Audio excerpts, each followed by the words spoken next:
दारूच्या नशेत एका बापानं आपल्याच मुलाची हत्या केल्याची धक्कादायक घटना समोर आली आहे। या प्रकरणी पोलिसांनी गुन्हा दाखल केला असून प्रकरणाचा तपास सुरू आहे।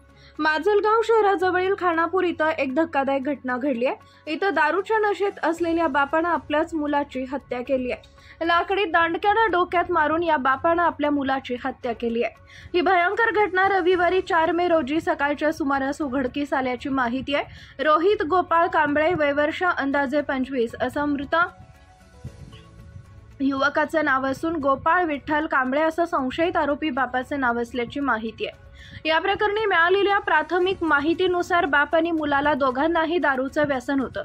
दारू आणण्याच्या कारणावरून त्यांच्यात नेहमी वाद होत असत।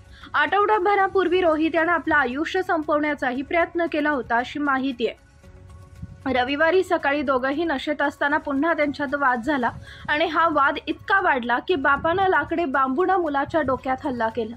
या हल्ल्यात रोहित गंभीर जखमी झाला। तो जमिनीवर कोसळला। रक्ताच्या थारोळ्यात पडलेल्या रोहितचा जागीच मृत्यू झाला।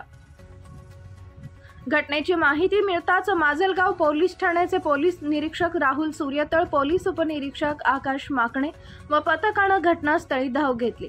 पंचनामा करून मृतदेह उत्तरीय तपासणीसाठी माजलगाव ग्रामीण रुग्णालयात पाठवण्यात आला।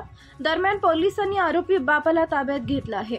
गेल्या काही दिवसातच बीड जिल्ह्यात दारूच्या नशेत नातेवाईकांमध्ये झालेल्या वादांमुळे अनेक हत्या घडल्या आहेत। अंबाजोगाई तालुक्यातील एल्डा इथं मुलानं आईचा, परळीत पुतण्यानं चुलतीचा खून केला, तर माजलगावात ढाबा चालकाचा खून दारूच्या बिलाच्या कारणावरून झाला होता।